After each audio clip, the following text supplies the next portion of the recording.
On this last Sunday of Advent, the Church invites us to stand quietly with St. Joseph at the threshold of Christmas, where love is no longer an idea or mere feeling, but a person about to be born.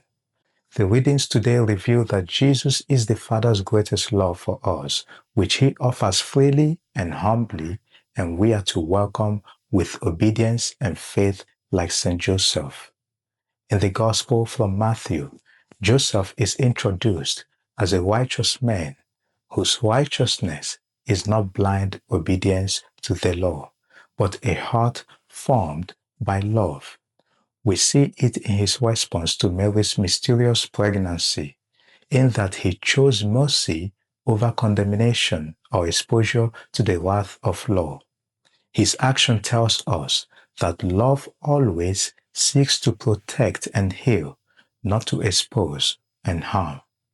Before the angel Gabriel spoke, Joseph was already listening with a loving heart. And all of these are working in fulfillment of the sign the prophet Isaiah speaks of, that the virgin shall conceive and bear a son, and shall name him Emmanuel.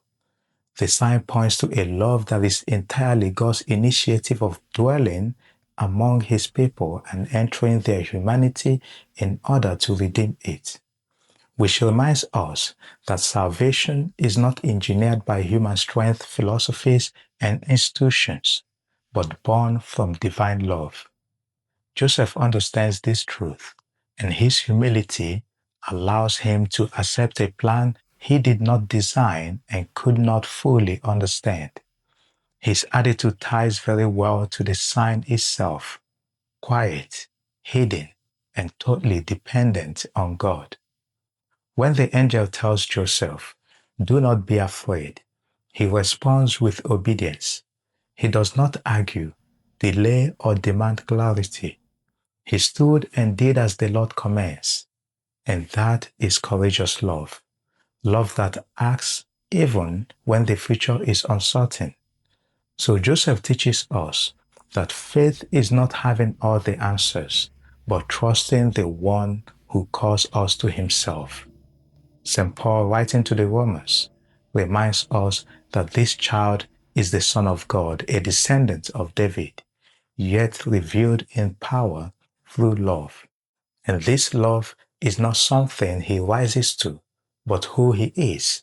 He is Emmanuel, God with us, the visible face of the Father's love for us. As Advent draws to a close, Joseph shows us how to receive this gift with righteousness that chooses love, obedience that listens, faith that trusts, humility that makes room, and courageous love that says yes.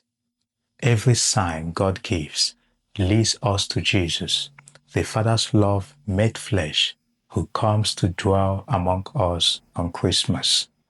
May the Lord bless His words in our hearts. Amen.